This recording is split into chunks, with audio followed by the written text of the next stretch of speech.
सनातन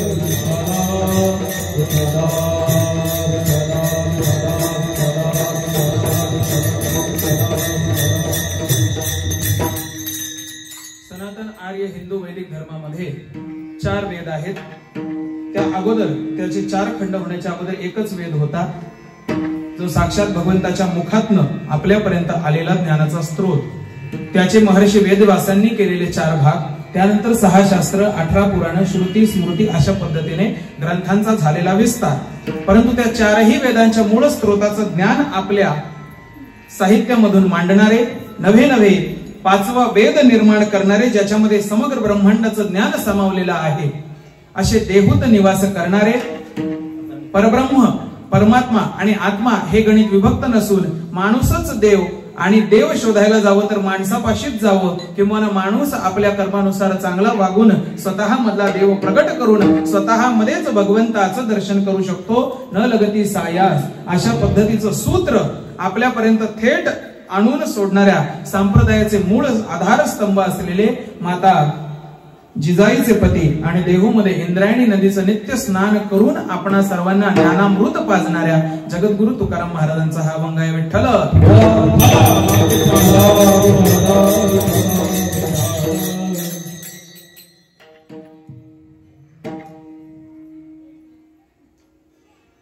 भक्ती कशा पद्धतीची असावी आणि त्या भक्तीचा संकल्प कसा असावा।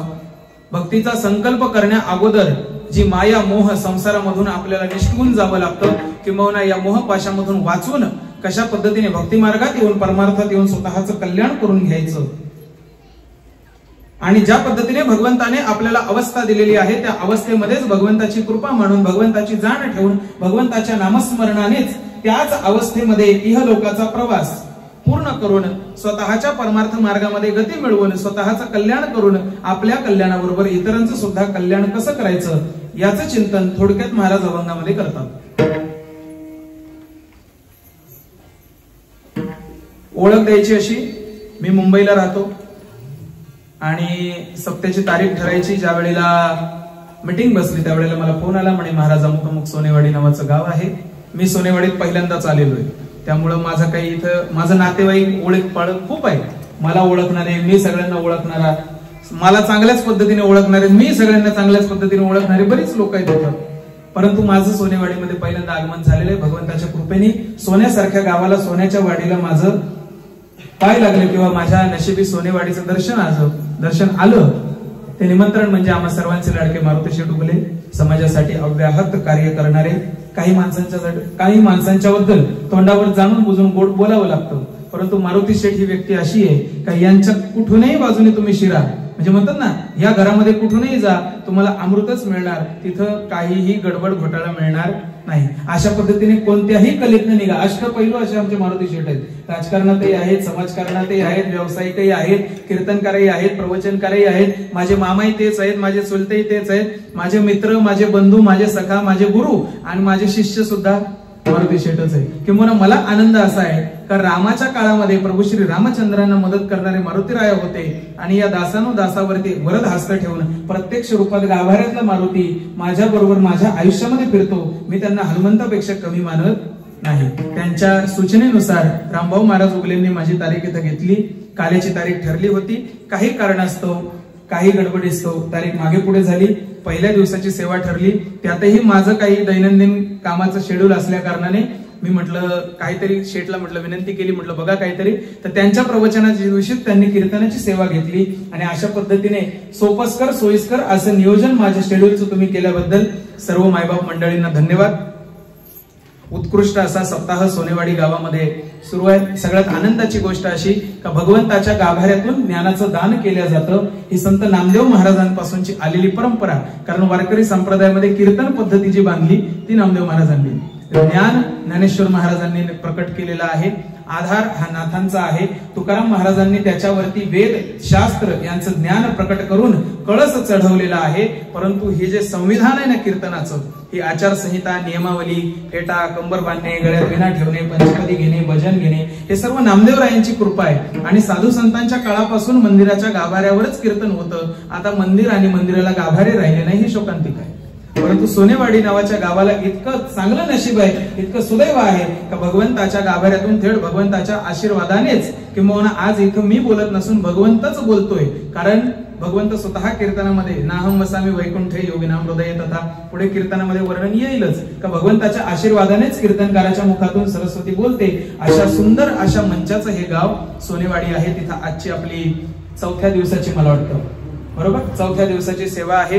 बरोबर पहिल्या दिवसापासून आज 4थ्या वेदाचं कीर्तन आहे. त्यामुळे वेदशास्त्र तुम्हाला जास्त सांगणार नाही कारण माणसांना हल्ली ज्ञान लागत नाही. ज्ञानेश्वर महाराजांच्या प्रक्रियेतून व्यक्तिमत्वातून केवळ तुम्हाला काहीतरी बाळकडू पाजण्याचा प्रयत्न करील. काहीतरी कटकट केली, गोड ऐकली, वाटली तर ऐकून घ्या, नाही वाटली तरी ऐकावंच लागणार आहे, दुसरा पर्याय नाही. विठ्ठला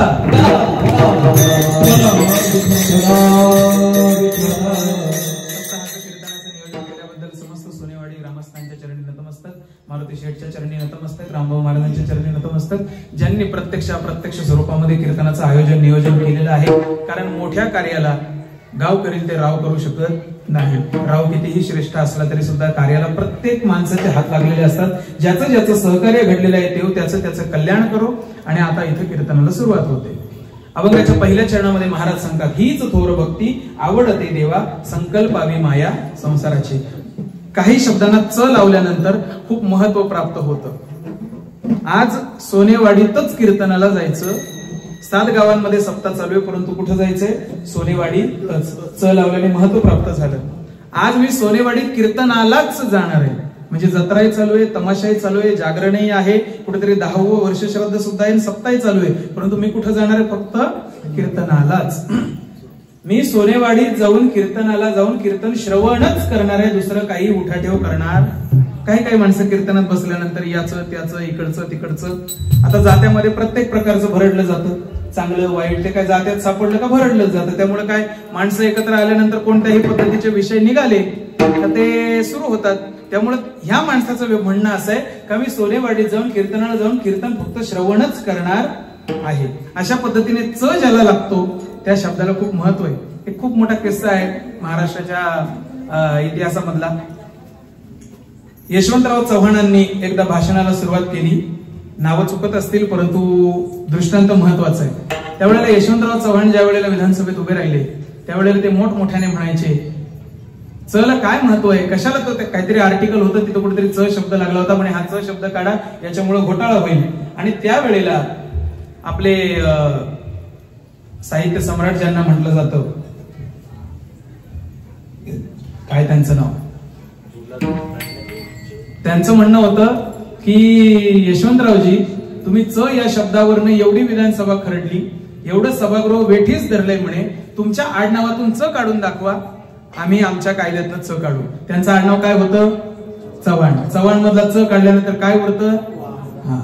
म्हणजे अशा पद्धतीने प्रत्येक अक्षराला प्रत्येक शब्दाला महत्व आहे. काही माणसं अक्षरांवरनं गडबड करतात. काही महाराजांना नावापुढे पदव्या लागलेल्या असतात, परंतु त्यांना कोण सांगेल पदव्या जास्त झाले की आपलं नाव छोटं होत. महाराष्ट्राचे कर्तव्यदक्ष, कार्यसम्राट, लोकप्रिय, युवा, धडाडीचे, तरुण तडफदार एवढं सगळं लावल्यानंतर त्याचं नाव राहणार आहे का? मग आजकालचे जेवढे बॅनर तुम्ही बघाल ना त्या बॅनरवर असंच आहे, 4 लाकडं, रंगीबेरंगी कापडं, त्याच्यावर 12 माकडं. विठ्ठल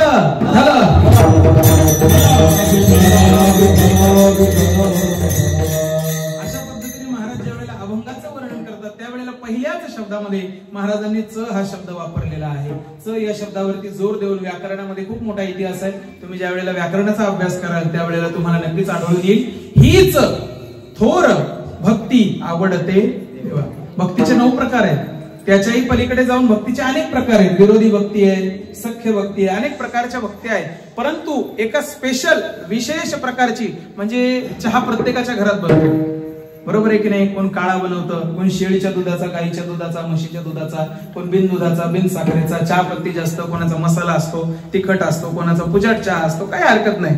परंतु काही ठिकाणी गेल्यानंतर आपण काय म्हणतो, आज चहा मला लईच आवडलं. माझं बोलणं कळलं का तुम्हाला?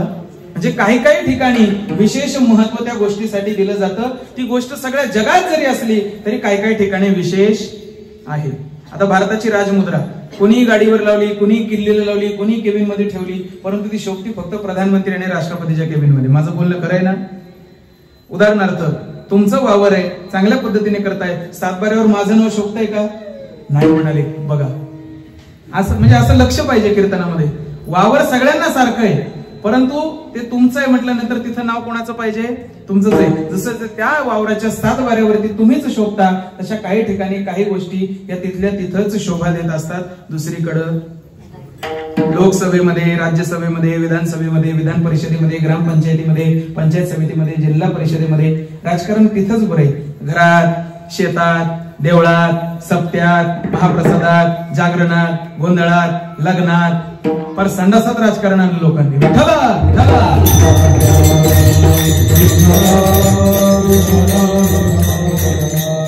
माझं बोलणं कळतंय ना तुम्हाला? मराठीच्या पलीकडे नाही ना बोलत मी. संडासात सुद्धा राजकारण आहे. म्हणजे शौचालय बांधायचे गावामध्ये. आपल्या गावात नसेल, आपलं गाव आदर्श गाव आहे, पुरस्कार प्राप्त, हरकत नाही. नसेल मिळालं तर आजपासून मिळेल समजा लवकरात लवकर. आपली वाणी म्हणजे देवाची वाणी. विठ्ठला म्हणजे शौचालय गावात बांधायचे, त्या पैशात सुद्धा घोटाळा करून पैसे खाणारी मंडळी महाराष्ट्रामध्ये आहे. म्हणजे राजकारण लोकसभेपासून संडासापर्यंत आलेलं आहे. मुद्दाम तो शब्द वापरतो कारण तो किळस म्हण आहे. एक लक्षात ठेवा, आपल्या वैयक्तिक आयुष्यामध्ये ज्या गोष्टी आपल्याला बोलायला लाज वाटते, ज्या गोष्टी चार माणसात काढायला लाज वाटते, ज्या गोष्टी कोणाच्या तरी तोंडून ऐकायला लाज वाटते, ज्या गोष्टी आपण कुठे घेऊन मिळवू शकत नाही, त्या आपल्याला करायला का लाज वाटत नाही? विठ्ठला.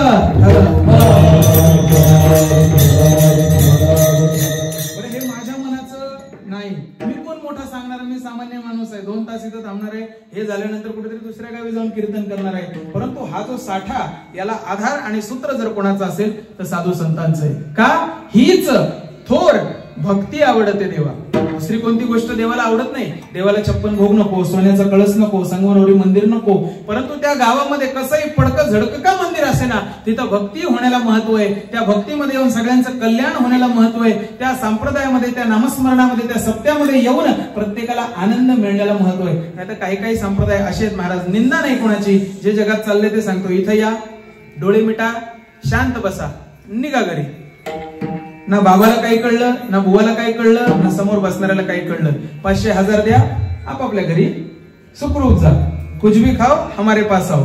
याला नियम आणि आचार म्हणत नाहीत. पूर्वी मुलं घरात जन्माला यायची, सुईणबाईचं नियम नियमावली पाळावी लागायची. स्वच्छता, बरोबर आहे की नाही? ज्यांनी ज्यांनी सुईणबाईचे नियम ऐकले असतील, आता सुईणबाईच राहिली नाही. घरात सुई राहिली नाही हो गोधडी शिवायला. दाबण नाही, सुई नाही, तर सुईणबाई कुठून राहिली? ज्यांना ज्यांना सुईणीचे नियम माहिती आहेत त्यांना बरोबर माहित असतं का डॉक्टर काही वेगळं सांगत नाही. हॉस्पिटलमध्ये जाण्याला आपण कुठून हॉस्पिटलमध्ये जाऊ शकत नाही. हातपाय स्वच्छ पाहिजे, डोक्यावर कॅप पाहिजे, हाताला ग्लोव्ज पाहिजे, पायात चप्पल नको, चप्पल असली तर त्याला सुद्धा ग्लोव्ज पाहिजे. माझं बोलणं कळलं का तुम्हाला? म्हणजे पूर्ण स्वच्छतेनिशी काही काही ठिकाणी जावं लागतं. तसं प्रत्येक वेळेला आपण आपल्या आयुष्यामध्ये काही गोष्टी करत असेल, तुम्ही कुठूनही शौचावरून आले तर किचन मध्ये जाणार का जेवण बनवायला? नाही. तुम्ही कुठूनही वावरात वगैरे आले, कुठेही वेशीपासून आले तर देवळात डायरेक्ट जाणार का देवाला भेटायला? नाही.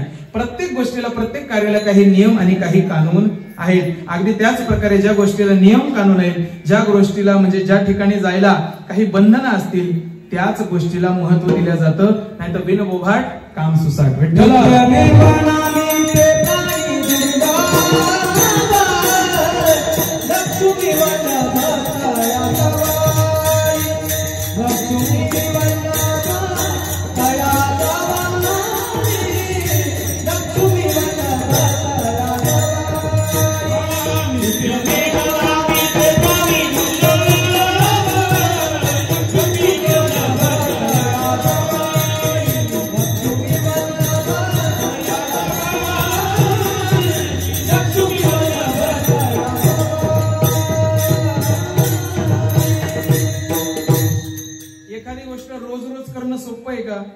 समजा आज पुरणपोळी केली, करणाऱ्याला आवडत असली, खाणाऱ्याला आवडत असली, किती गोड असली, रोज करणार आहे का? नाही म्हणतात. बाबांच्या घरी होत नाही बरं का. नाही असं काही नाही, काही टेन्शन नाही. परंतु काही काही गोष्टी रोज शोभा देत नाही, परंतु काही काही गोष्टी रोज करणं आवश्यक असतं. नित्य नियम माणसाच्या आयुष्याला असणं गरजेचं आहे. किती नाही म्हटलं तरी ह्याला रोज जाता की नाही? 2-4 दिवस नका जाऊ बरं. आंघोळ करू नका बरं 2-4 दिवस. शेतात जाऊ नका बरं. पेरणी करा आणि जाऊच नका महिनाभर शेतामध्ये. काय होईल त्याचं? आपण काय तुकाराम महाराज नाही?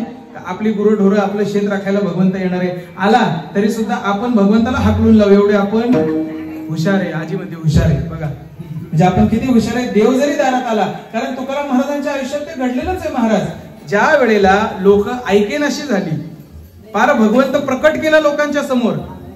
माझं नीट ऐका, भगवंत देव लोकांसमोर प्रकट केला, हा देव आहे, याच्यापाशी भक्ती केल्याने परमार्थ केल्याने मोक्ष प्राप्ती होईल, तरी सुद्धा लोकांनी ऐकलं नाही. पाठीमध्ये देव भरला, डोक्यावर घेतला, लोकांच्या घरी जायला लागले.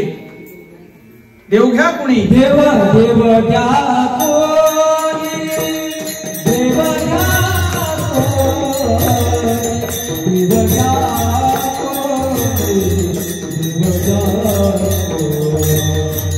देव घ्या कोणी, देव घ्या कोणी, देव घ्या कोणी, देव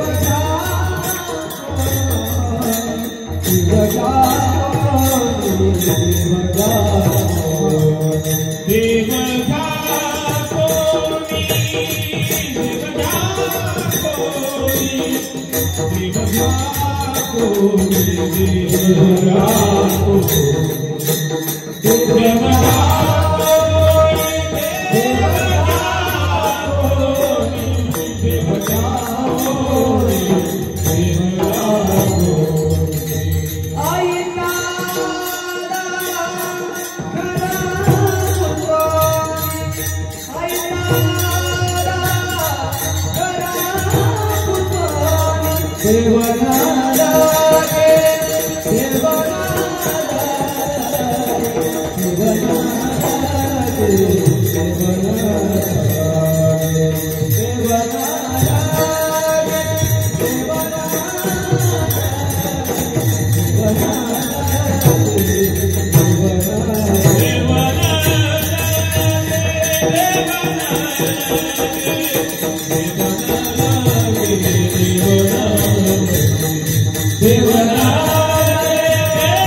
वयाच्या 8व्या वर्षापासून कीर्तन करतोय, कार्यक्रम करतोय.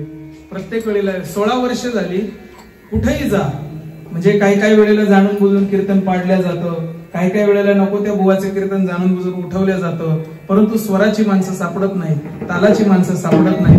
आज तुम्हाला सांगतो, काही मोजकीच कीर्तन, काही कार्यक्रम असे झालेले आहेत का जिथं उत्कृष्ट ज्ञानी मंडळी मला मिळालेली आहेत. म्हणजे आयुष्यात ज्यानं लग्न केलं नाही त्याला लग्नाचा अनुभव नाही असं काही नाही, परंतु ज्यांना स्वर आहे, ताल आहे, त्यांना ओळखण्याचं ज्ञान आहे.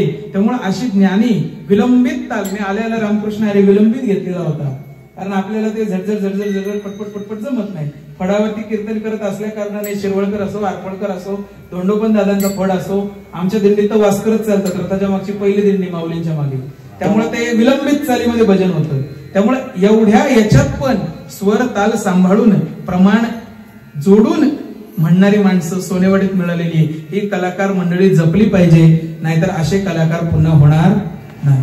लक्षात ठेवा, कितीही वयोगटाचे असो, मोठे लहान, ही पोरं जपली पाहिजेत, कारण या पोरांमुळे गावोगावचे गल्लोगल्लीतले सत्य जिवंत आहेत, नाही तर संप्रदाय महाराज मोडकळीस आलेला आहे. प्रत्येकाला गची बाधा झालेली आहे, कलेचं ज्ञान नाही, स्वराचं ज्ञान नाही, धर्माचं ज्ञान नाही. एक टांगी नेसता आलं का 7 कीर्तन पाठ करायची, तीच गावोगावी फिरवायची. काही बाबा लोक तर एवढे हुशार आहेत, एकच कीर्तन ठेवायचं, तेच सगळीकडे चालवायचं.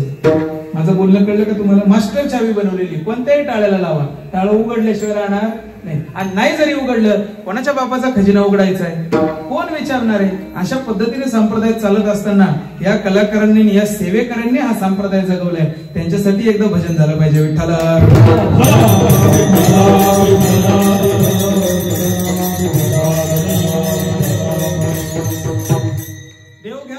देव घ्या कुणी, आयता आला घर पुसणी. म्हणजे तुमच्या घरामध्ये पाहुणे सुद्धा स्वतःहून येत नाहीत, परंतु देव स्वतःहून घराचा पत्ता विचारून, का मला रामभाऊकडे जायचंय, मला मारुती शेठकडे जायचंय, मला माऊलीच्या घरी जायचंय, मला आंधळ्यांच्या घरी जायचंय, अमुक अमुक ठिकाणी मला पालव्यांच्या घरी जायचंय, घर विचारून देव तुमच्या घरी आलेला आहे, परंतु तरी सुद्धा महाराजांना लोक म्हणाले देव न लगे, देव न लगे. मग त्याच्या नंतरच्या महाराजांचे जे अभंग आहेत त्यात ज्ञानेश्वर महाराजांचं माऊलीचं अंतःकरण आणि तुकाराम महाराजांचा बापाचा अधिकार हा संप्रदायामध्ये झालेला आहे. काय माया गेली होती भूतापाशी, अशा पद्धतीच्या अधिकार वाणीने देव. कारण बाळाला जर तीनदा म्हणाल ना, अरे सोन्या घरात ये रे, ऊन आहे तिकडे, अरे राजा अरे इकडे खेळ रे, तिकडे उन्हात खेळू नको, अरे बाबा अरे इकडे ये रे, अरे नालायका. माझं बोलणं कळलं का तुम्हाला? यात काही नवीन नाहीये, प्रत्येकाच्या आयुष्यातला दृष्टांत आहे हा.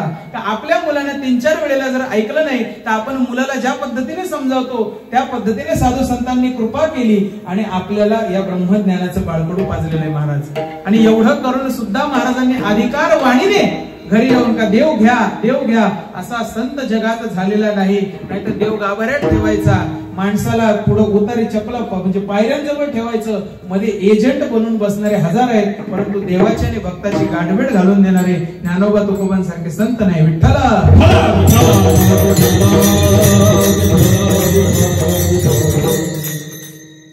आणि आम्ही त्या बापाची औलाद आहे का जिथं देवळासमोर कीर्तन करू नका, देवळाच्या मागे जा म्हणून नामदेव महाराजांना हिणवल्या गेलं होतं. नामदेव महाराज मागे गेले, परंतु देवाचा लाडका भक्त असल्या कारणाने, त्यांच्या भक्तीतून देव प्रकट होत असल्या कारणाने तुम्ही चांगलं काम करा, देव तुमच्याकडे आल्याशिवाय राहणार. देऊळ फिरलं, आजही ते देऊळ अस्तित्वात आहे का? त्या देऊळ चौकून फिरलं चारही बाजूंनी. ही भक्ती, हा संप्रदाय, हे ज्ञान वारकऱ्यांमध्ये इतर कुठेही तुम्हाला मिळणार. याला चमत्कार नाही म्हणत महाराज, याला चमत्कार नाही म्हणत, याला दृष्टांत म्हणतात, याला अनुभव म्हणतात, साक्षात्कार म्हणतात. का नाहम वसामी वैकुंठे, मी वैकुंठामध्ये राहत नाही, मी योग्यांच्या हृदयामध्ये राहत नाही. मग देवा तू राहतोस तरी कुठे? माझे भक्त गाती जेथे, नारदा मी उभा तेथे, यत्र गायंती मद्भक्ता तत्र तिष्ठामि नारद. जिथं माझं नामस्मरण आहे तिथं मी आल्याशिवाय राहत नाही. आणि त्याचं उदाहरण म्हणजे काल्याच्या कीर्तनात तर त्याचं उदाहरण येईलच, परंतु आपल्या संतांनी परमार्थ हा एसी हॉल मधून चालू केलेला नाही. आपल्या संतांनी हा सप्ताह किंवा ही सेवा ही काही स्टेज वरून चालू केलेली नाही. एकच टाळी झाली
वाळवंटामधून उन्हातानामध्ये रेतीचे तडाखे बसत असताना नदीच्या काठाला काट्या कुट्यामध्ये हा परमार्थ सुरू झालेला आहे. त्यामुळे तुमच्या आयुष्याला शुष्क वाळवंटामधून कठीण अशा मार्गातून सदाबहार वृंदावनात नेऊन सोडणारा परमार्थ वारकऱ्यांचा आहे. नाही तर भल्या आयुष्यामधून घराण्याची राख रांगोळी करायची, लुबाडून त्याची संपत्ती खायची आणि पळून जायचं, असे लाख भेटतील. परंतु तुम्ही संकटात असताना तुमच्या संकटांच्या समस्या सोडवून तुमचं आयुष्य सुखकर करून तुमच्या आयुष्याचं वृंदावन करून तिथं कृष्णाला रास करायला लावणारे वारकरी साधू संत आहेत. माझं बोलणं कळलं का? तुमच्या आयुष्याचं वृंदावन करून तिथं भगवंताला बोलवून तिथं भगवंताला नाचायला लावणारे वारकरी साधू संत आहे. आणि वारकरी साधू संतांचा ज्ञानोबा तुकोबा नामदेव रायांचा एवढा अधिकार आहे का तिथं महिलांना सुद्धा दुजा भाव जनी म्हणे ज्ञान देवा बोला भंग. माझं बोलणं कळलं का?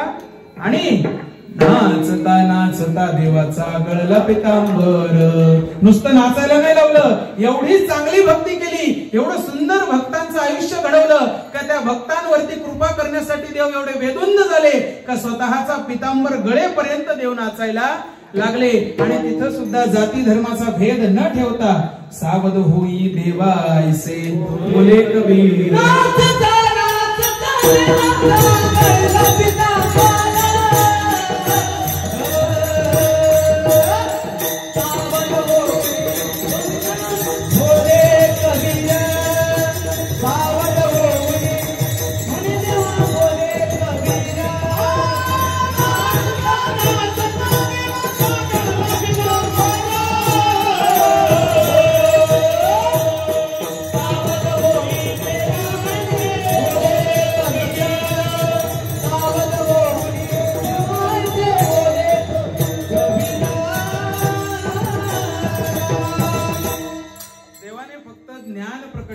माणसाला जन्म दिला, 4 खाणी निर्माण केल्या, परंतु जाती धर्माचा, लिंग भेदाचा, गावागावाचा, तालुक्याचा, जिल्ह्याचा, कुटाचा, बांधाचा, वावराचा, वाड्याचा, वस्तीचा, गल्लीचा, भावाभावांचा, बहिणी भाच्यांचा हा भेद कोणी निर्माण केलेला आहे?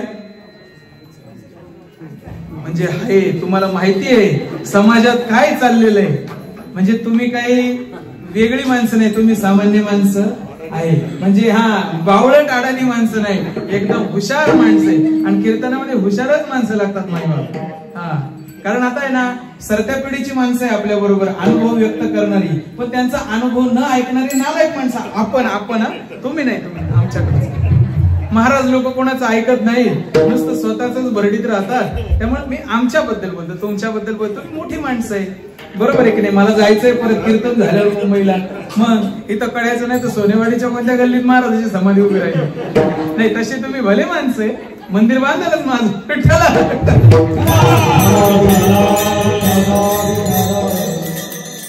जाती धर्माचा भेद नाही, साधू संतांमध्ये प्रत्येक धर्माचा जातीचा संत आहे. प्रत्येकाने भगवंताचं वर्णन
याती भलती सकळांसी येथे आहे अधिकार.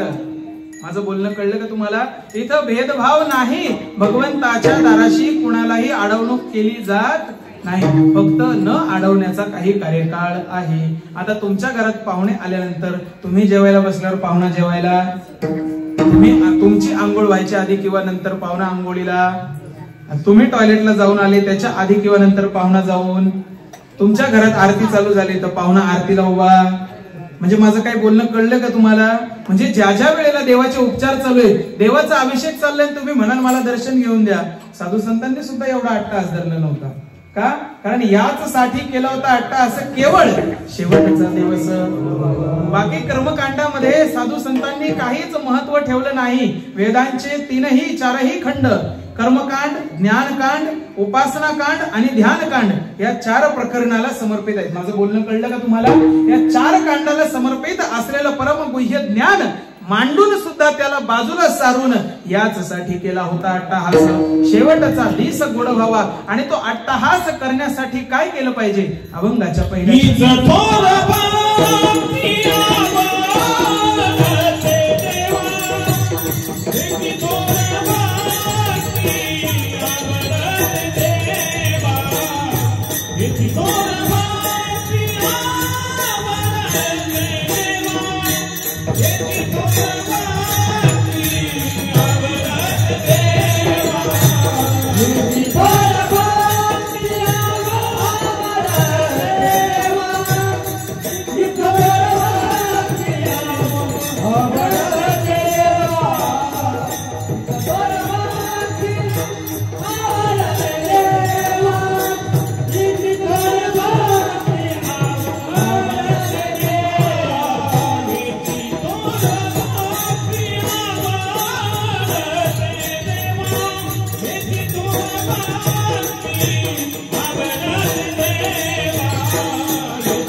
संकल्पावी माया. आपलं कल्याण होण्यासाठी सगळ्यात महत्वाचं जर काय असेल तर भक्ती, आणि भक्ती भगवंताला प्रिय असणारी गरजेची आहे. माझं काही एक वाक्य लक्षात ठेवा, मी जे सांगतो ते. उदाहरणार्थ एखादा अधिकारी आहे, आता हे सरकारी माणसाला बदनाम करण्याचं काम आहे त्यामुळे अधिकाऱ्याचं उदाहरण घेत नाही. समजा एखादा गावचा सरपंच आहे. सरपंच काय आपलाच माणूस असतो, पण तो बदनाम होत नसतो, कारण तो सगळीकडे सारखा असतो आणि जगातला, भारतातला, गावातला सगळ्यात चांगला माणूस असतो. तो कोण असतो? सरपंच असतो. मला बोलणं कळलं का? समजा एखाद्या सरपंचाकडे आपलं काम निघालं. आता सोनेवाडीचे, आमच्या गावचे, इकडे नाशिक जिल्ह्यामधले सरपंच असे नाही. तसं बघायला गेलं तर भारतात कोणताही सरपंच असा नाही, परंतु एक उदाहरणाखातर काही काही माणसांना बदनाम व्हावं लागतं. म्हणजे उदाहरणाखातर का होईना भगवंताने स्वतःवर बालन घेतलं, स्वतःवर संकट घेतलं, फार म्हणजे रण सोडलं जरासंधाला पाहून. त्याच्यानंतर प्रत्येक याच्यापासून देवाने काही काही वेळेला पलायन सुद्धा केलेलं आहे. का तर जगाला उदाहरण दाखवलं, काही काही गोष्टींना आपण बाजूला राहिलेलं बरं, आणि काही काही गोष्टीमध्ये स्वतः जाऊन पुढाकार घेतलेला. समजा एखाद्या सरपंचाकडे आपलं काही काम निघालं आणि आपण त्याच्याकडे गेलो, त्याची काय इच्छा आहे तेव्हा रामभाऊच्या मळ्यामध्ये आंबा चांगला लागलेला आहे आणि एखाद दुसरा आंब्याचा डझन त्यानं मला दिला पाहिजे, म्हणजे काही हरकत. मग रामभाऊनं बाजरीचं पोतं दिलं तरी सुद्धा फरक पडणार, रामभाऊनं गव्हाचं पोतं दिलं तरी सुद्धा फरक पडणार, रामभाऊनं पंचायतीचा टॅक्स जरी वेळेवर भरला तरी सुद्धा फरक पडणार नाही. रामभाऊ कितीही चांगला माणूस असला तरी त्याचं काम लवकर होणार. रामभाऊ लक्षात घे, नाही म्हणाले, हे नाही म्हणाले. हा, असं आहे का? कारण ज्याच्यापाशी काम आहे त्याच्या मनामधलं काम ही वेगळी इच्छा करते. माझं बोलणं कळलं का? मनातली कामना ही वेगळ्या प्रकारची आहे. म्हणजे ज्या पद्धतीने तुम्हाला जर गुलाबजाम खायची इच्छा झाली आहे आणि मी तुम्हाला पापड चारू लागलो, पापड जगातला स्वादिष्ट पदार्थ जरी असला आणि तो कितीही दुर्लभ, दुर्मिळ, अमूल्य जरी असला, कितीही चांगला बनवलेला असला तरी त्या वेळेला तुम्हाला पापड आवडणार नाही. का? कारण त्यावेळेला तुम्हाला गुलाबजाम खायची इच्छा आहे. याच्याही पुढची अवस्था तुम्हाला समजून सांगतो का गुलाबजाम दिल्याशिवाय तुमचं काम होणार नाही. म्हणून काहीही प्रकार, कितीही प्रकार भक्तीचे जरी असले तरी एक विशिष्ट प्रकारची भक्ती भगवंताला आवडते का जिच्यामध्ये साधेपणा आहे, जिच्यामध्ये सरळपणा आहे, जिच्यामध्ये निष्ठा आहे, जिच्यामध्ये भगवंताप्रती आस्था, श्रद्धा आणि संशय आहे.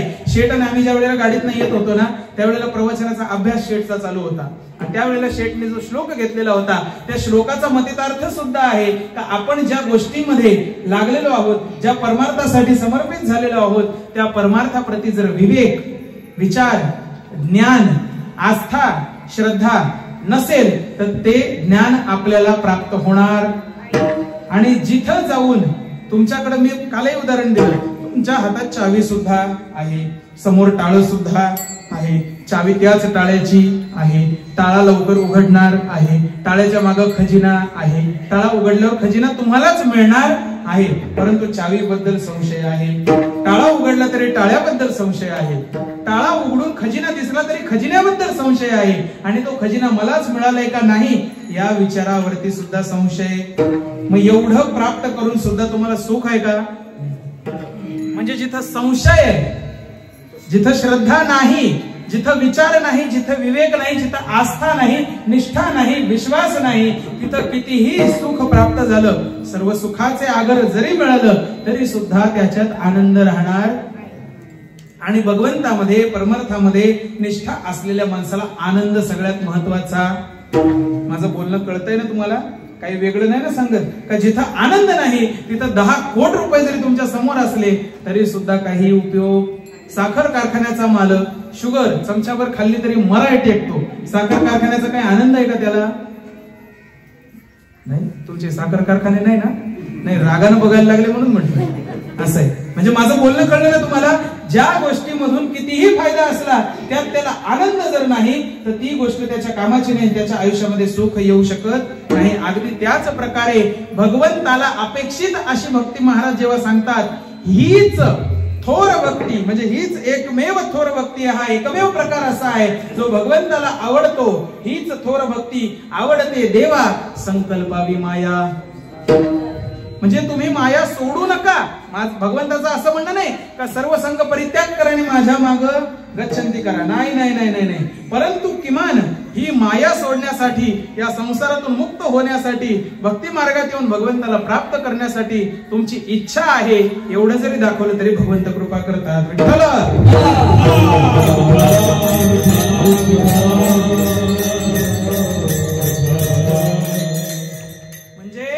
संकल्पावी माया. जेवायच्या अगोदर आपण काय करतो ते म्हणतात ताट पुसून घेतो.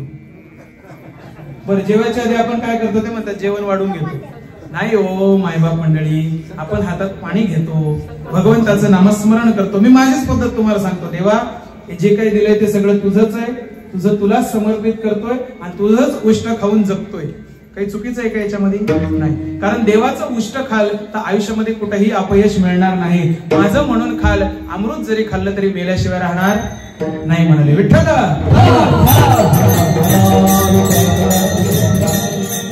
दोन उदाहरणं देतो तुम्हाला. समजा सोनेवाडीच्या बाजूने जाताना पाटामध्ये माणूस पडला तर त्यानं नाक तोंड दाबून धरायचे का नाही? समजा पाटामध्ये पडला, पाणी तुडुंब भरलेलं आहे, त्यांनी नाक तोंड दाबून धरायचं का नाही? बरोबर की नाही? धरलं पाहिजे. नाही धरलं तर तो काय होईल? तिथं जागच्या जागी मरेल, नाही तर त्याला अपाय झाल्याशिवाय राहणार नाही. परंतु अमृताच्या नदीत पडल्यानंतर नाकतोंड झाकायची काही गरज आहे का? दाबून धरायची काही गरज आहे का? कारण ती नदी अमृताची आहे. अमृताचा स्पर्श जरी झाला, एक थेंब जरी मुखात पडला तरी अमर झाल्याशिवाय राहणार. त्यामुळे माणसाला नाक तोंड डोळे कान कुठं दाबून धरायचे आणि कुठं गप ठेवायचे याचं ज्ञान अजून आलेलं नाही. तेच महाराज अभंगात सांगतात. विठ्ठल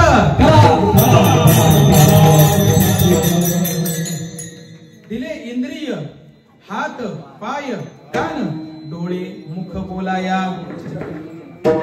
वैष्णवांमध्ये एक भक्त असा होऊन गेला, अमरीश राजा. अमरीश राजाने ज्या वेळेला भगवंतावर संकल्प केला होता, भगवंताशी का माझा देह तुला समर्पित आहे. तुळशीची माळ गळ्यात घालणे. आपण तुळशीचं पान कशावर ठेवतो? नैवेद्यावर, देवाला अर्पण करण्यासाठी. आपल्यामध्ये म्हण काय आहे? घरावर तुळशीपत्र ठेवून या माणसानं गाव सांभाळला. सकाळी त्यांची दशक्रिया झाली. गावचे पहिले सरपंच मला वाटतं त्या काळातले. ग्रामपंचायत योजना लागू झाल्यानंतर ज्यांनी गावाचं कल्याण केलं. महाराज ज्यावेळेला आम्ही सकाळी निघालो त्यावेळेला 2 व्हीलरची लाईन लागलेली, 4 व्हीलरची लाईन लागलेली. म्हणजे एवढा कर्तृत्ववान पुरुष नक्कीच असावा. नाही तर हल्ली म्हाताऱ्या कोत्र्यांना कोणी विचारत नाही हो महाराज. परंतु त्यांच्या नंतर त्यांच्या दशक्रियेसाठी येऊन दुःख व्यक्त करण्यासाठी जर एवढी गडबड होत असेल, त्या माणसाने आयुष्यात काय परमार्थ केला असेल, काय पुरुषार्थ केला असेल? पुत्र भावा ऐसा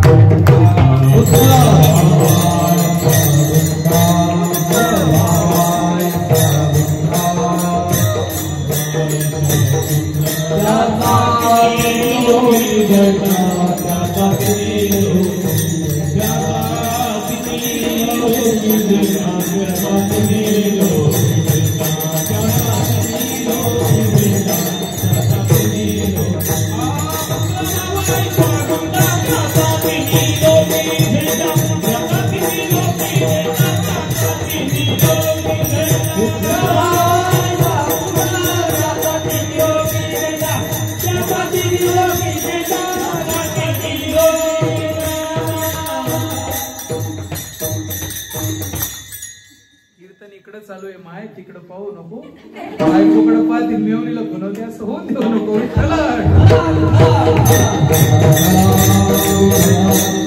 तुझी काही चूक नाहीये चूक माझीच आहे का मी चुकीच्या वेळेला मागं पाहिजे काय हरकत नाही महाराज एक लक्षात घ्या हल्ली संप्रदायामध्ये नवीन माणसं येणं बंद झालेली वारीमध्ये जर पाहाल तर तरुण पोरं फक्त शूटिंग व्हिडिओ फोटो लाईव्ह मी आलो पाहिजे मी दिसलो पाहिजे मग त्याच्यावर लोगो टाकायचा फेसबुकला इंस्टाग्रामला टाकायचं सोशल मीडियावर टाकायचं याच्यासाठी तरुण मुलं येतात परंतु संप्रदायात येऊन टाळ हातात घेऊन भगवंताचं नामस्मरण करण्यासाठी तरुण पिढी सोनेवाडीत जागृत आहे हे गावाचं वैभव आहे विठ्ठल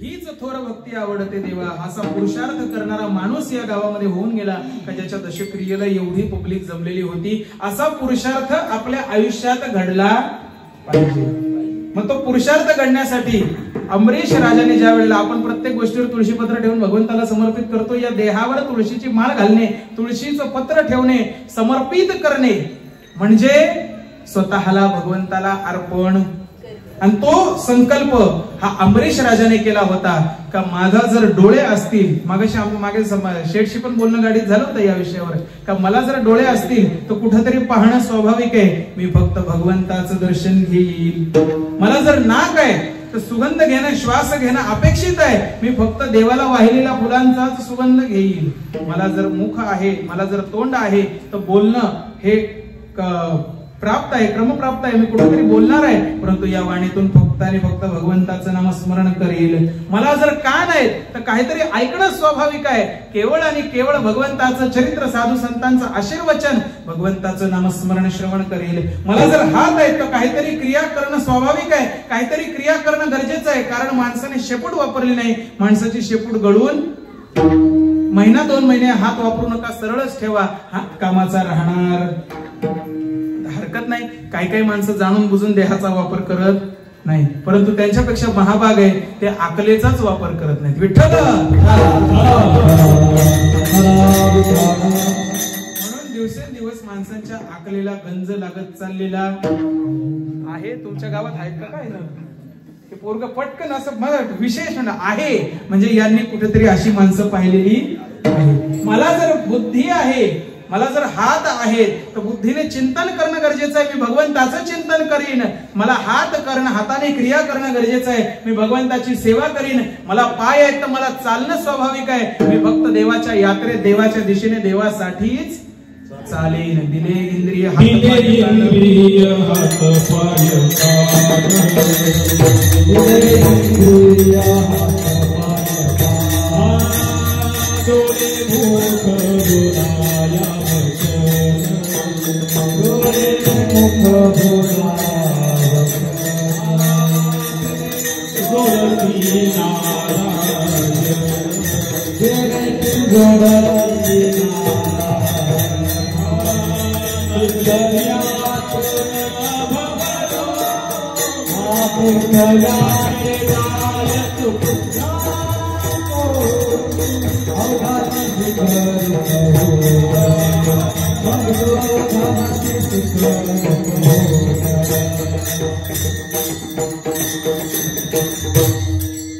दिले इंद्रिय हात पाय कान डोळे मुख बोलाया वचन स्वतःच्या देहावर तुळशी पात्र ठेवून स्वतःचा देह भगवंताला खऱ्या अर्थाने समर्पित करणारा हा राजा अमरीश राजा आणि तीच अपेक्षा आपल्या शरीरातून आपल्या देहातून साधू संतांनी केली परंतु त्याच्यातनं माणसाने पूर्तता त्या अपेक्षांची साधू संतांच्या केलेली नाही तरी सुद्धा मनुष्याला भगवंताचं दर्शन घडवून आपल्यावर परम कृपा परम उपकार जर कोणी केले असतील तर ते साधू संतांनी प्रगट गुह्य बोले विश्व ब्रह्मची केले रामा जनार्दनी पायी देवगिरीचे किल्लेदार होते जनार्दन स्वामी स्वतःच्या आयुष्यामध्ये कारकिर्दीला कर्तबगारीला कधीही मागे पुढे राहिले नाही परंतु भगवंताच्या सेवेमध्ये भगवंताच्या भक्तीमध्ये एवढे थोर होते का साक्षात दत्तात्रय भगवंत रोज त्यांना दर्शन देत होते रावण राक्षस होता भगवंताला माहित होतं की रावण असुर आहे आणि ऋषीपुत्र असून सुद्धा परमज्ञानी असून सुद्धा वाईट मार्गाने आहे तरी सुद्धा स्वतःचं आत्मलिंग रावणाला भगवंताने दिलं होतं आणि तेच गोकर्ण महाबळेश्वराला आहे. त्याच्यातली आत्मलिंगाची शक्ती जरी भगवंताने घेतली तरी आत्मलिंगाचा महिमा म्हणजे भगवंताच्या हृदयातलं लिंग हे गोकर्ण आहे. आणि एवढं रावणाबद्दल माहित असून सुद्धा रावणाला रोज दर्शन देण्यासाठी त्याची पूजा घेण्यासाठी शंकर कैलासाहून लंकेत जा. म्हणजे कितीही काही असलं, भगवंत कसाही असला, आपलं कार्ट असलं तरी सातबाऱ्यावर आपण नाव लावल्याशिवाय राहत. भाच्याचं लावा, पुतण्याचं लावा, मित्राच्या पोराचं लावा, दत्तक पुत्राचं लावा, नाही लावणार आपण. आपलेच मूळ कसंही येडं बागडं कसं का असेना, राजाचं कितीही वावलट असलं तरी ते राजाचं आहे. प्रधानाचं सेनापत्याचं कितीही हुशार असलं तरी ते प्रधान सेनापत्याचं आहे. ज्याचा त्याचा अधिकार ज्याला त्याला दिलेला आहे, हा न्याय भगवंताचा आहे. याच्यात आपण फेरफार करू शकत. गावातला कार्यकर्ता ग्रामसेवक कितीही हुशार झाला तरी आमदार होऊ शकत, त्याला सरपंचच होता येईल आणि ते आमदार कुठून होईल. मग आता काय काय गावांमध्ये सरपंच आहेत. सई स्वातंत्र्य गेलं, शिक्षण अभियान काढलं वाजपेयींनी, एवढी सुशिक्षित शाळा झाली, 7वी पोत फुकट, पोषण आहार घरचं राशनही फुकट, तरी सुद्धा अजून हेच चालू आहे बऱ्याच ठिकाणी. माझं बोलणं कळलं का तुम्हाला? कोणाचा अपमान किंवा कोणाची निंदा नाहीये. म्हणजे एवढी व्यवस्था आपल्यासाठी असून सुद्धा आपण त्याचा लाभ घेत नाही. आणि साधू संतांनी आपल्यापाशी प्रकट गुह्य बोले विश्व ब्रह्माची केले. प्रत्येक चराचरातला माणूस देवाचाच अंश आहे. प्रत्येकामध्ये देवच निवास करतो आणि अंतरीचा परमात्मा हा योग शास्त्राने. मला काही मंडळी आहे ना, काही माणसं खूप हुशार भेटतात मला, ते काय बावळट आहेत असं नाही, खूप हुशार आहेत. काही महाराज मंडळी पण अशी भेटतात. काय ते, आता मी ध्यान शिकवतो, योग शिकवतो, मुंबईला बरेच क्लासेस आहेत आणि त्याच्यामध्ये मग मला महाराज लोक प्रमाण देतात. योग याग विधी येणे नोहे सिद्धी वायाची उपाधी. मी त्यांना सांगतो, माऊली, आयुष्यामध्ये मुक्ती कितीही सायुज्यता प्राप्त करायची झाली तरी धर्माची आणि अध्यात्माची सुरुवात घरातल्या 2 इंचाच्या पितळेच्या देवापासून होती. घरातल्या देवाऱ्यापासून जो भगत बनतो तोच गावात संगमरवरी उंच माडीचं मंदिर बनतो. माझं बोलणं कळलं का? माझं बोलणं कळलं का तुम्हाला? माझं वाक्य हे एक इफेक्टिव्ह वाक्य. मी काय माझा मोठेपणा सांगत नाही, भगवंताचा प्रसाद आहे. तर एक वाक्य जरी अंमलात आणलं किंवा आचरणात आणलं, नीट डोक्यात घेतलं तरी तुमचं कल्याण झाल्याशिवाय राहणार नाही. ही ताकद भगवंताची नारदाच्या गादीची. आपण केवळ साधन आहे. जादूची छडी काही वेगळ्या धातूची नसते, लाकडाचीच असते. परंतु फिरवल्यानंतर लोकांचं कल्याण केल्याशिवाय राहत नाही. मंत्र्याच्या दारात 30 घंटी आहे, देवळात 30 घंटी आहे, परंतु देवळातली घंटी वाजवल्याने देव भेटतो. मंत्रालयाची घंटी कितीही वेळा वाजवा, पुत्र सुद्धा हुंगत नाही म्हणतात. यांची कामं झालेली नाही मंत्रालयात जाऊन, याचा अर्थ विठ्ठल.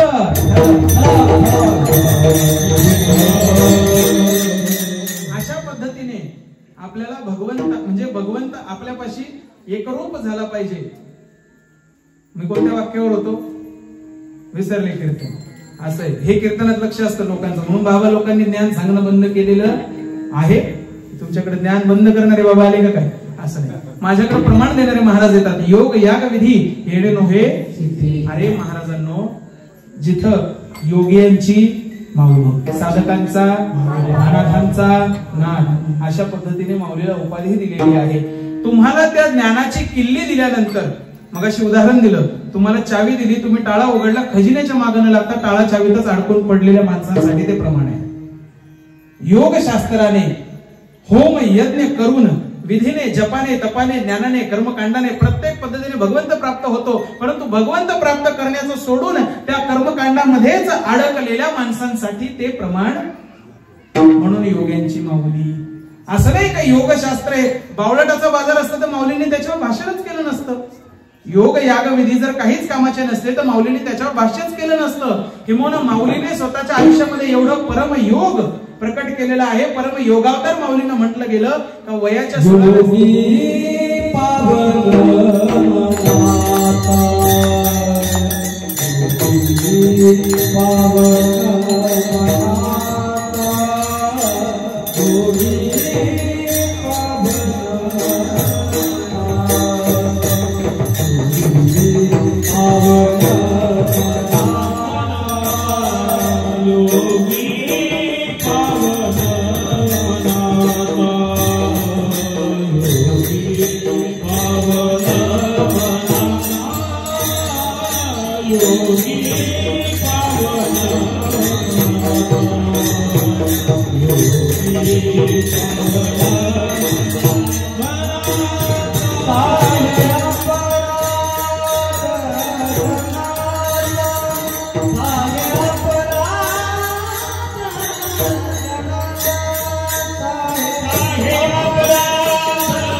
ज्ञानेश्वर तुकोबांना ज्ञानोबा तुकोबांना त्रास देणारी मंडळी, आपण तर केस झळकी पत्ती आहे. त्यामुळे एवढं टेन्शन नाही घ्यायचं, परंतु स्वतःच्या आयुष्यामध्ये भगवंत प्रकट करून हीच थोर भक्ती कर्मकांडात अडकून राहू नका. देवळापर्यंत भगवंताच्या गाभाऱ्यापर्यंत पोहोचवायला पायरी कितीही मानाची असली तरी नमस्कार करून पुढे जा. पायरीवरच बसून राहू नका. पायरीवर बसणारा भिकारी होतो, देवळात जाऊन भगवंत प्राप्त करून हा श्रीमंत होतो. विठ्ठल.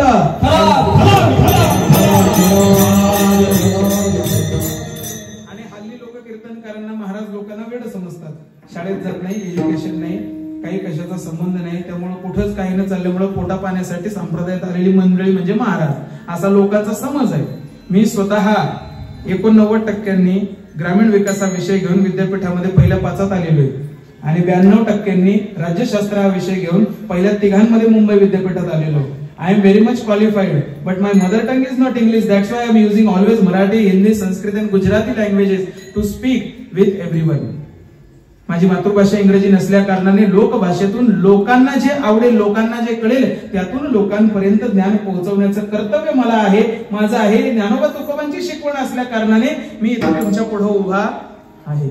एक साधं उदाहरण देतो. मी ज्या वेळेला संप्रदायामध्ये किंवा भक्तीला किंवा अध्यात्माच्या मार्गाला लागलेलो होतो ना, त्यावेळेला आमच्या आजूबाजूला काही पोलीस अधिकारी, काही गव्हर्नमेंटचे अधिकारी, काही वकील, काही डॉक्टर आणि प्रत्येकाच्या बाजूला अशी कर्तबगार मंडळी असतात. हसायचे मला महाराज, काय म्हणे धोतर घालून जातंय काय वगैरे, असं तसं येते, येडं येते. अजूनही लोक मला म्हणतात ती येडं आहे, त्याच्याकडून नादायला लागतात. पोरांना पाठवू नका त्याच्याबरोबर, ते पागल करतं लोकांना. परंतु आम्ही जे पागल झालेलो आहोत ते भगवंताच्या नादाला झालेलो. दिनरजनी आजची धंदा, गोविंदाची पोवाडे, अशा पद्धतीने आमचा धंदा झालेला असल्या कारणाने एक धरीला चित्ती आम्ही रखमायचा. त्यामुळे दुसऱ्या बापाची दुसऱ्या नवऱ्याची आम्हाला गरज, मला दादाला नको ग बाई, काहीच नको मला दुसरं काहीच नको. परंतु आज त्याच अधिकाऱ्यांची पोरं ही ध्यानाला जातात, ही योगाला जातात, त्यावेळेला त्यांनाच लाज वाटते. कशी तरी बाजूला येतात, गोड बोलतात, म्हणे वा तुमची कीर्तन आम्ही ऐकतो. माणसं जाणून सुद्धा तुम्हाला मोठेपणा देत नाही, कारण त्यांना माहिती तुम्ही कितीही चांगले असले तरी ग आडवा. माझं बोलणं कळलं? म्हणजे कितीही मोठा झाला तरी तो माझा भाऊ आहे, माझ्या समोर हागायला बसायचा. माझं बोलणं कळलं का? तिथं गेल्यावर तर असं नाही म्हणणार खूप मोठा अधिकारी काय लोकांची कामं करतो. अहो मंत्री सुद्धा केबिनच्या बाहेर रांगेत उभे राहतात, बेल वाजवल्याशिवाय आदेश दिल्याशिवाय मंत्र्याला सुद्धा केबिन मध्ये एंट्री नाही. मोठेपणाने काय पलीकडच्या घरात राहायचं. ते रामेश्वर भट्ट ज्या वेळेला कळकळीने तुकाराम महाराजांना भेटायला देहूला आले आणि देहूमध्ये ज्या वेळेला पत्ता विचारला, रामेश्वर भट्ट काशीचे ब्राह्मण, परम ज्ञानी, परम योगी, परम तपस्वी विचारतात तुकाराम महाराज कुठे आहे? देहूची मंडळी म्हणतात तुक्या होय, समोरच्या आळेतून पलीकडे जा, तुम्हाला तुक्या तिथंच भेटेल. माझं बोलणं कळलं का? एवढंही कळत नसेल तर विठ्ठल.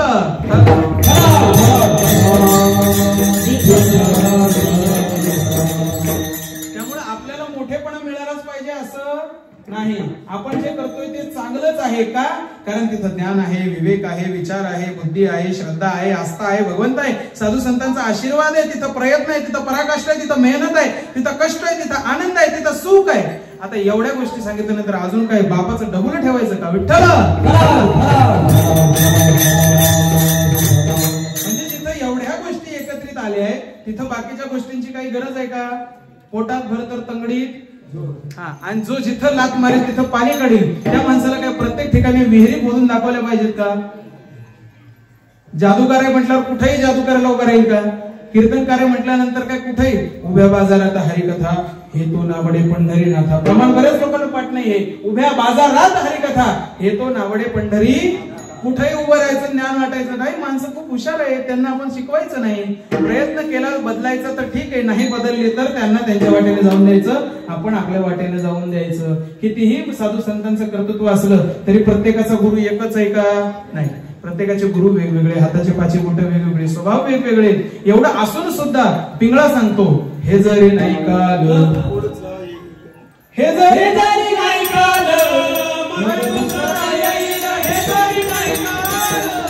हे जरी नाही काल,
शेवटी कुठं नदीच्या कडेला लाकडावर सरद जेवंडी बा काळ बांधून नेईल, सरद जेवंडी बा काळ बांधून नेईल. आता तुम्हाला कीर्तन सांगायला उभं राहिलो, माझं काय पैसा पाणी गुंठा वावर काही जातंय का?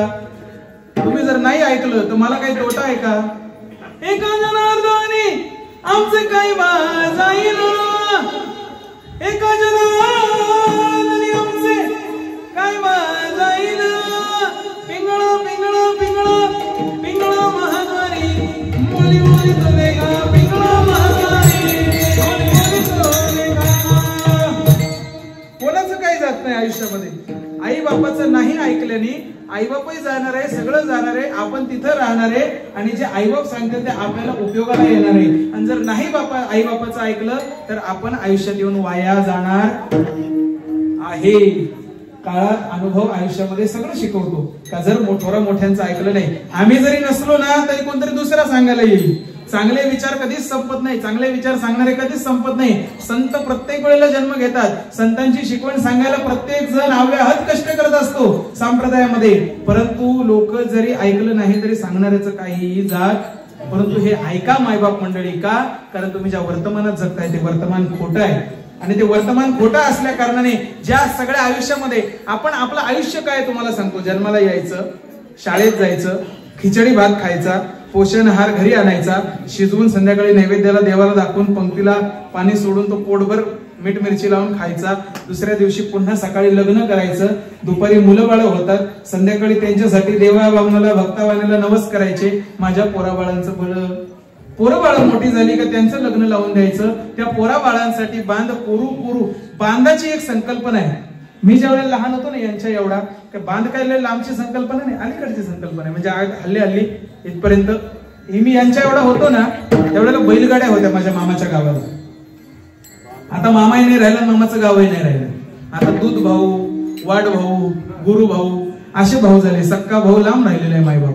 त्यामुळे इकडून एक बैलगाडी जायची, तिकडून एक बैलगाडी यायची. एवढे बांध मी माझ्या डोळ्यानं पाहिलेले. आणि आज काही काही गावांमध्ये, आपल्याकडे नाही, आपलं खूप चांगली माणसं, इथून एक ट्रॅक्टर जाईल तिथून एक ट्रॅक्टर येईल असे बांध आहेत आपल्या गावामध्ये. आपल्या गावचं नाही सांगत. काही काही बांधामध्ये एकटा माणूस सुद्धा पायी पायी जाऊ शकत नाही असे बांध आहेत मायबाप. म्हणजे माझं बोलणं कळलं का? डोंगर पोखरू पोखरू पार वावर निर्माण करायचे, बांध कोरू कोरू कुणासाठी करायचं? परमार्थामध्ये ज्या वेळेला शून्य येतो त्यावेळेला सर्व प्रश्नांची उत्तर मिळालेली असतात आणि संसारामध्ये ज्या वेळेला शून्य येतो तिथं हजार प्रश्न निर्माण झालेले असतात. फक्त आयुष्यामध्ये सगळ्यांनी एक जागी बसा, सगळा काम धंदा संपला ना का तुमच्या मनात प्रश्न येतो, हे कोणासाठी कमवलं मी, कोणासाठी केलं, कशासाठी केलं, काय केलं.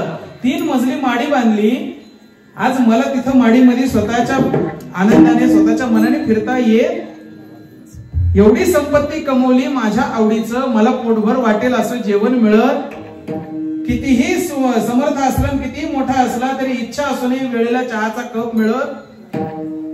माझं बोलणं कळलं का? संसारामध्ये ज्या वेळेला शून्य येतो ना, एका जागी बसले ना की असे हजारो लाखो प्रश्न उभे राहतात. आई बाप मुलांना विचारत नाही, मुलं आई बापांना विचारत नाही, भावाभावांमध्ये तोड असल्या कारणानं ह्या भावाच्या घरी जाऊन तो भाऊ चहा पिऊ शकत नाही. आमचा सगळ्यात भारी धंदा, आम्ही कुठेही गेलो, मग अशी माऊलीची आई झाली, तिकडे तात्यांच्या घरी झालं, कुठेही जा, का कारण आमच्या मनात पाप नाही, आम्ही देवाच्या नादाला लागलेलो आहोत.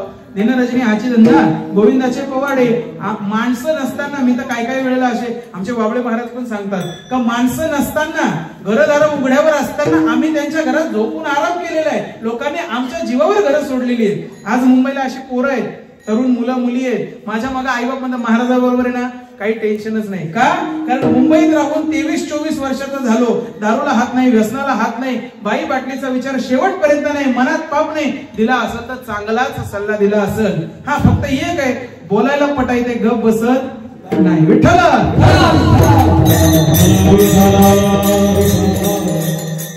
त्यामुळे हे विचार जे वाईट मनात झालेले, रिश्ते नाते सगळे संबंध तुटलेले, बांध पोरू पोरू एवढी सगळी संपत्ती जमवली परंतु ती काहीच कामाची राहिली नाही. असंख्य प्रश्न निर्माण झाले, मुक्ती नाही. म्हणून अभंगाच्या दुसऱ्या चरणात महाराज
माऊलीची आई इथं बसली. मग अशी आपला काय विषय झाला सांगळे आई? घर कसं का असे ना, घराला महत्व, बंगलाच बांधला पाहिजे अशी काही गरज, धाब्याचं तर धाब्याचं, दसकांबी तर दसकांबी. ही शब्दही लोकांना, यांना काय माहिती धाबा आणि दसकांबी? विचारा यांना. यांना कौलं माहित नाही, काही दिवसांनी पत्रे माहित पडणार नाही. आटूक माटूक घर, बटन दाबलं का सगळं हजर.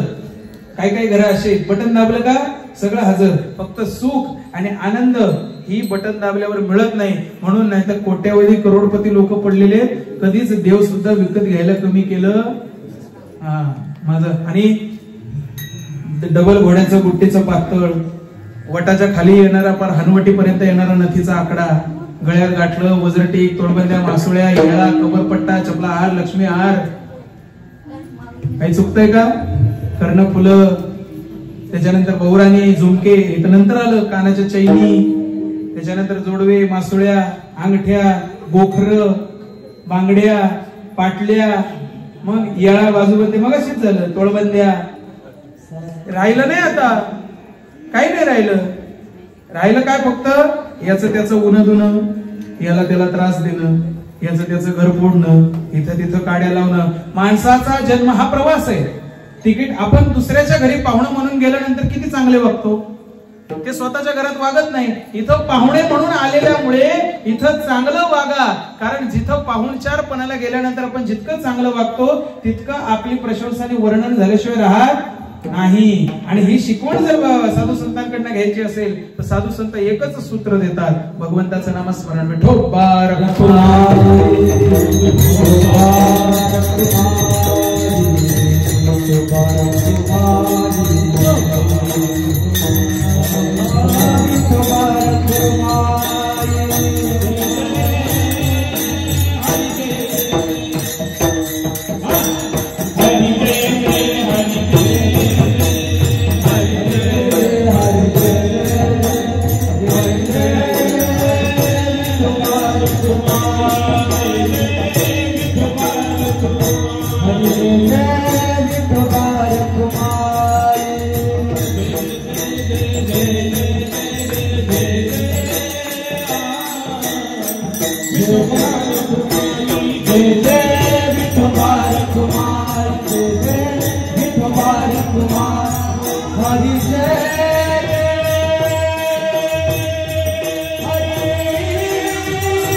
पुढच्या 15व्या मिनिटाला कीर्तन संपेल, त्यामुळे कमीत कमी या 15 मिनिटाचं तरी नीट लक्षात ठेवा. आपण जे केलेलं आहे त्याच्यामध्ये काहीही रस नाही, काहीही राम नाही.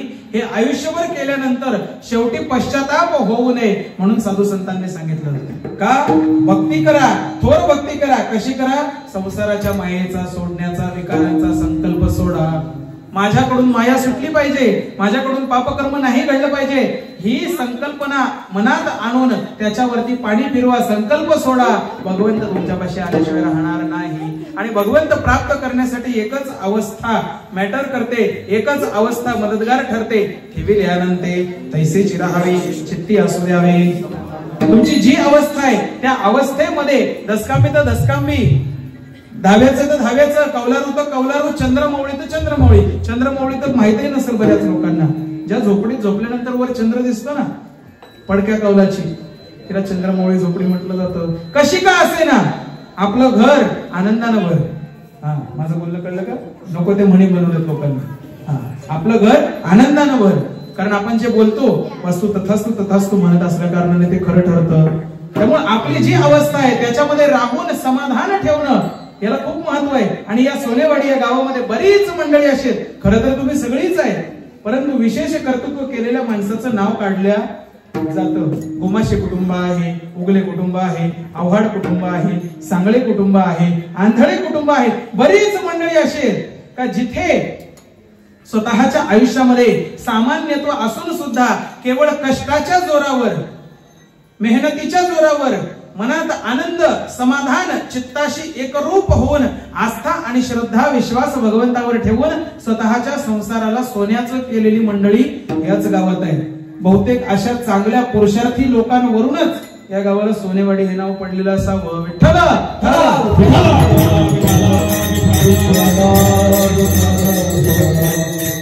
आणि ज्या अर्थी सोनेवाडी या गावाचं वर्णन, माणसं सोन्याची आहेत, गाव सुद्धा सोन्यासारखं आहे, माणसं सुद्धा सोन्यासारखी आहे.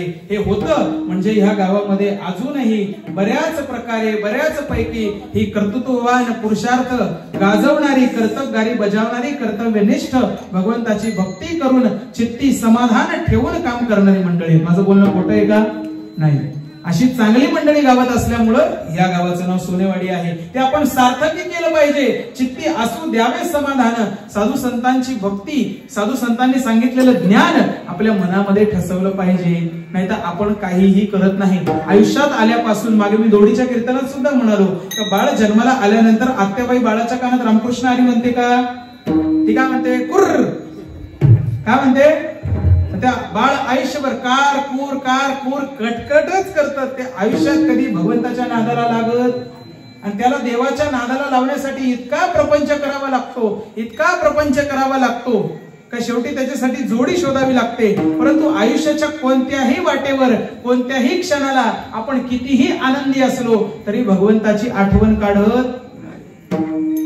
माणसं तुम्हाला सांगतो, एका बाईची सासू गेली, जाऊ नये कोणाची, सगळ्यांना वाटतं माझी जावी, पण जाऊ नये कोणाची, 100-150 वर्ष जगावी मी तर म्हणतो असं आहे.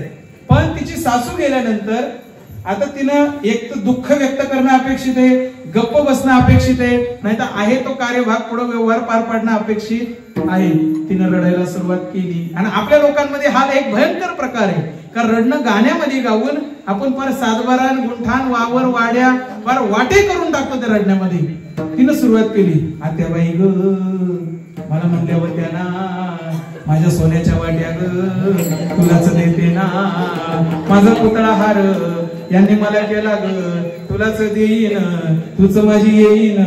तिनं फार दागिन्यांचं वाटप सुरू केलं त्या रडण्यामध्ये. सासू कुठं राहिली, मैत कुठं राहिलं, दुःख कुठं राहिलं. म्हणजे कितीही काही असलं तरी आपण देवाचं नाव घेत. एक अजून उदाहरण आहे, एक माणूस गेला, आयुष्यभर देवाचं नामस्मरण केलं नाही आणि गेल्यानंतर आपण भोळी भावडी माणसं जयराम श्रीराम जयराम श्रीराम हिंदीमध्ये म्हणतात, राम नाम सत्य है, सत्य बोलो भाई सत्य है. आता ते तिरडीवर बांधलेलं मुंडकं थोडं ढिल्ल बांधलं असेल त्याचं.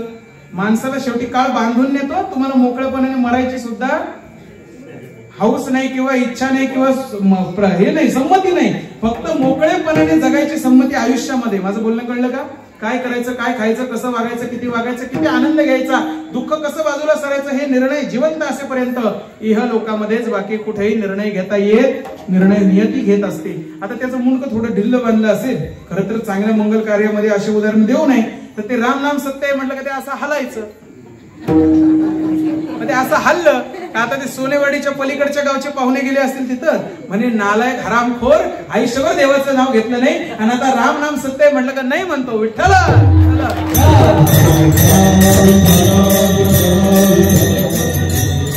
म्हणजे माझं बोलणं कळलं का तुम्हाला?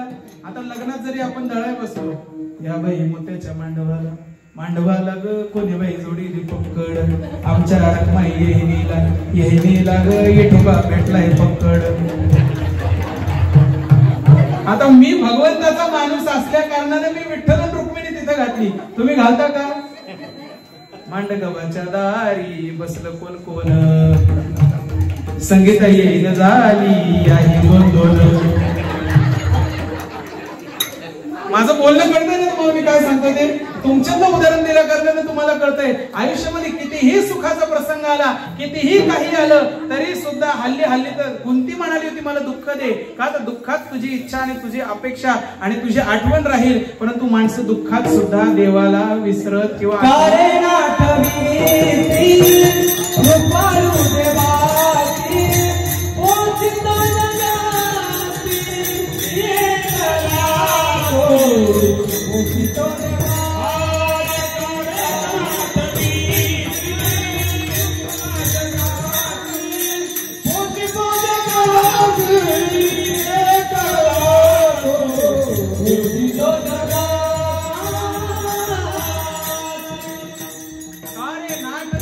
आठवण्यासाठी तुझा जन्म आहे.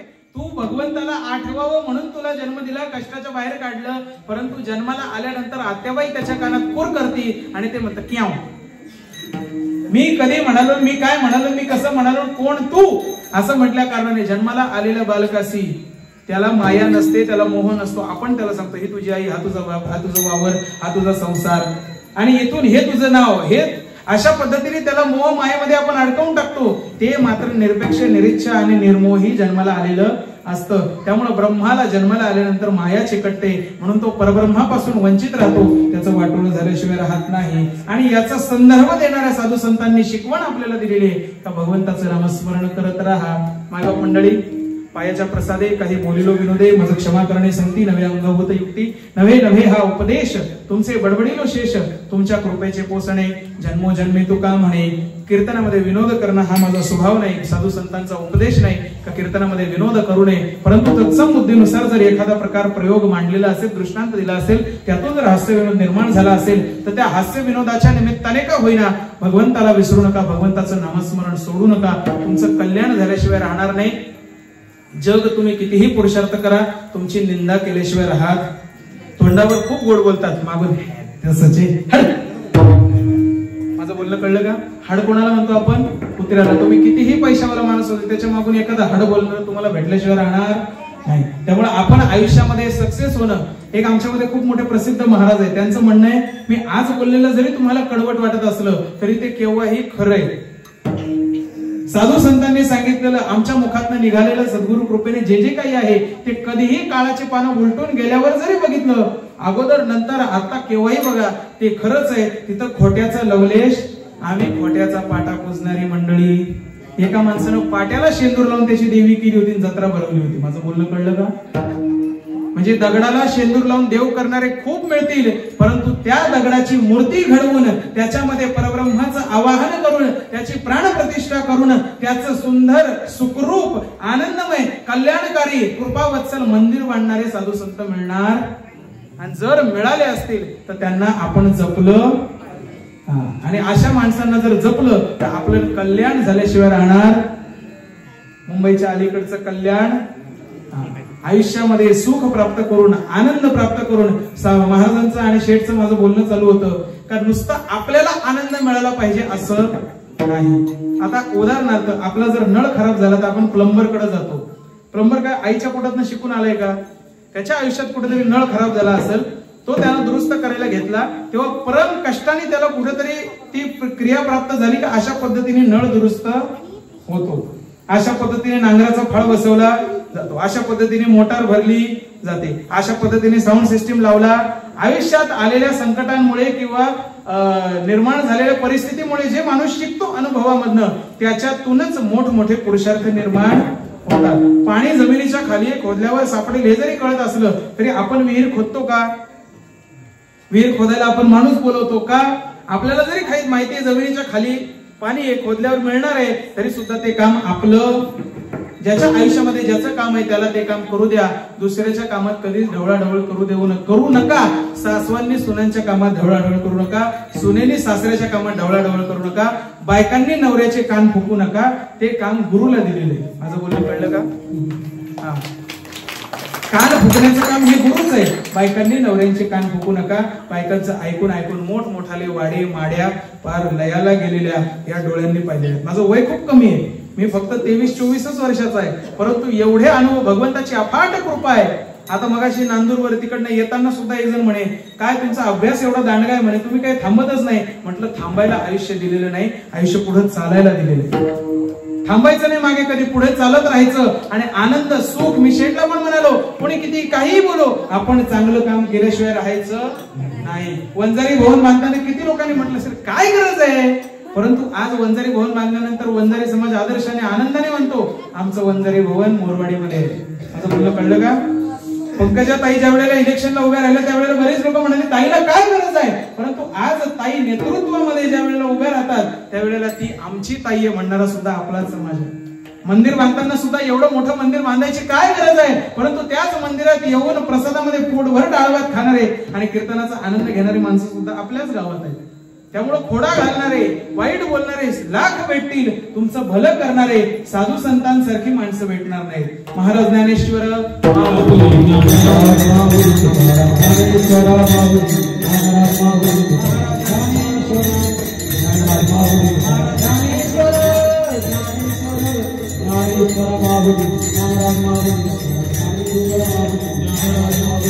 निवृत्ती ज्ञानदेव सोपान निवृत्ती राया सोपान मुक्ताबाई निवृत्ती राया सोपान मुक्ताबाई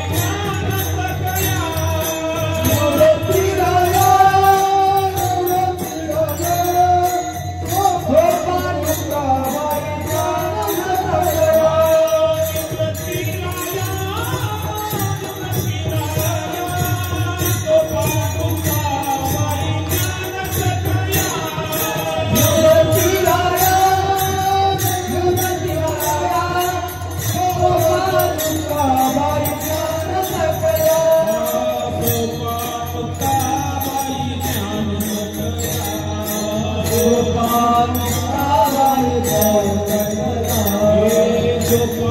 मुक्ताबाई ज्ञान सकया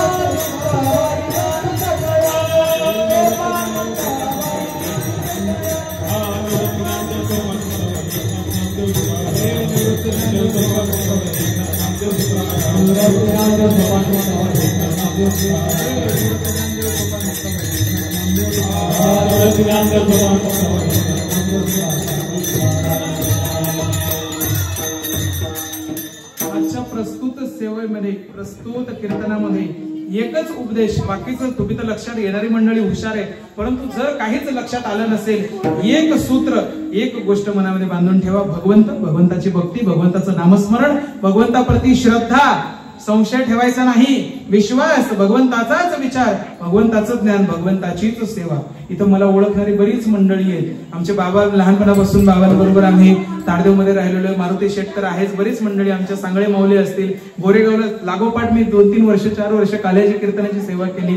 आयुष्य माझं गेलं, माझ्या पदरी काल्याची सेवा येते. मी मधल्या फळीतलं महाराज, वरच्या पळीतला महाराज, खालच्या पळीतला महाराज, मी स्वतःला असं काही मानत नाही. मला ज्या वेळेला फोन आला म्हणे महाराज तुमचं पाकिट किती, म्हटलं पैशाचा विचार केला असता तर टीव्हीवर आला असतो, सप्त्यात आलो. पैशावाले बाबा टीव्हीवर येतात, सप्त्यात येत. तुम्हाला अनुभव दांडगा आहे त्यामुळे तुम्ही ठळक उत्तर दिलेलं आहे. संप्रदायामध्ये पैशाच्या कधी महत्व नाही. पैशाला न मागता आव्हाची संवाद देणारी मंडळी आमच्या नशिबात असल्या कारणानं मारुती शेठ सारखे, लक्ष्मीपुत्र गोमाशे साहेबांसारखे बरीच मंडळी आमच्यावरती एवढी कृपा करतात का न मागता आम्हाला देणारी मंडळी या आयुष्यामध्ये आम्हाला लाभल्या कारणानं आमच्या गरजा पूर्ण होतात. आम्हाला दुसरीकडे अपेक्षा धरायची गरज नाही. त्यामुळे साधू संतांना आवडणारा, भगवंतासाठी योग्य, साधकांचं कल्याण करणारा परमार्थ आमच्या हातून घडतोय, ही खूप अभिमानाची आणि आनंदाची गोष्ट माझ्या आयुष्यामध्ये आहे. तुम्ही सर्व मायबाप मंडळी पूर्ण प्रांगण भरलेलं आहे. सोनेवाडीचं नशीब आहे का गावाच्या घरातला माणूस इथं कीर्तन ऐकायला आलेला आहे. इथं कीर्तनाचा मंडप ओस पडलेला नाही. गायनाचार्य असतील, मृदुंगमणी असतील, विनेकरी असतील, टाळकरी असतील. टाळकरी तर एवढे मोठी माणसं आयुष्यामध्ये मला वाटतं ज्ञानोबा तुकोबांच्या कीर्तनात सुद्धा उभी राहिली, कारण त्यावेळेला ज्ञानोबाच लहान होते. त्यामुळे त्यांना कीर्तन करताना टाळकरी असे महान मिळाले नसतील. माझं नशीब आहे ज्ञानोबारायांच्या, तुकोबारायांच्या कृपाने का माझ्या कीर्तनामध्ये एवढी महान टाळकरी मंडळी. जोरदार टाळ्या वाजवा त्यांच्यासाठी. महाराज लोक शाळेत गेल्यानंतर पैसे भरून सुद्धा मन लावून शिकत नाहीत. काहीही न करता कीर्तनात येऊन आनंदाने टाळ वाजणारी पिढी आपल्या सोनेवाडीत आहे. या सोनेवाडीचं सोनं झाल्याशिवाय राहणार.